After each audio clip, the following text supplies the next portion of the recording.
மாதவா, யுத்தம் புரியேன் என்று வாக்களித்துள்ளீர்கள். இது வாக்கினை மீறும் சமயமாகும் பார்த்தா.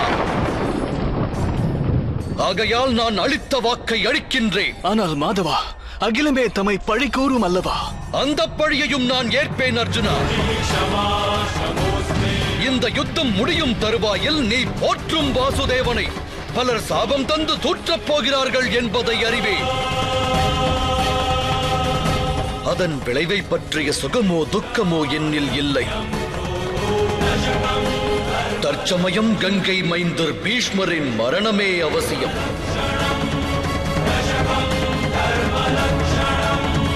பொருங்கள் மாதவா,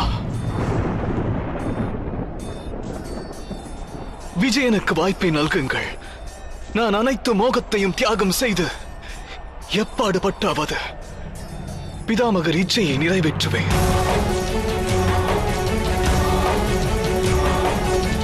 ஆனால் தாம் இந்த அர்ஜுனனுக்காக அவச்சொல்லை ஏற்க நான் அனுமதியேன் மாதவா. அவ்வாறு ஒரு நிலை உருவானால் அக்கணமே அர்ஜுனனின் இன்னுயிர் இத்தேகம் விட்டு பிரிந்துவிடும் மாதவா. வேண்டுகோளை நிறைவேற்ற தம் பாதார விந்தம் படுகின்றேன்.